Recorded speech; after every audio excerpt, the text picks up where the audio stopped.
हथवा के परस लेके घूमेली समधी के बहिनी।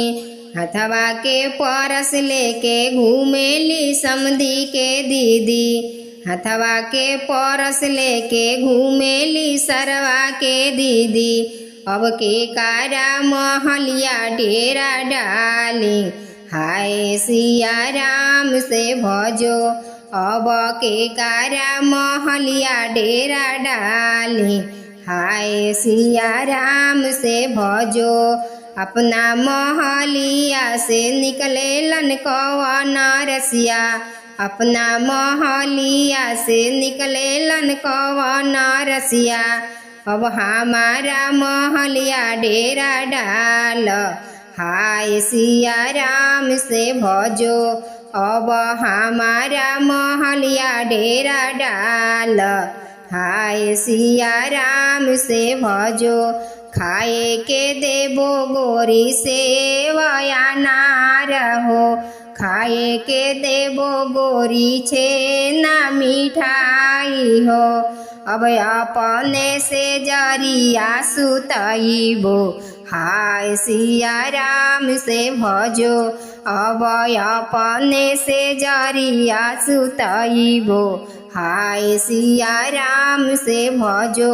अब अपने ही गोदिया सुतइबो, हाय सिया राम से भजो। अब अपने ही गोदिया उठइबो, हाय सिया राम से भजो। हथवा के परस लेके घूमेली अगुआ के दीदिया। हथवा के परस लेके घूमेली अगुआ के बहिनी। अब के कारा महलिया डेरा डाली, हाय सिया राम से भजो। अब के कारा महलिया डेरा डाली, हाय सिया राम से भजो। अपना महलिया से निकलेलन कवन रसिया। अपना महलिया से निकलेलन कवन रसिया।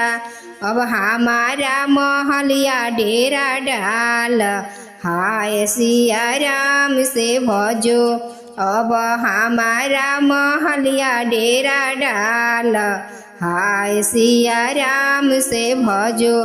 खाए के देबो छिनरोयाम संतारा हो। खाए के देबो छिनरो गोले गोले से हुआ हो। अब अपना से जरिया सुतइबो, हाय सिया राम से भजो। अब अपना से जरिया सुतइबो, हाय सिया राम से भजो।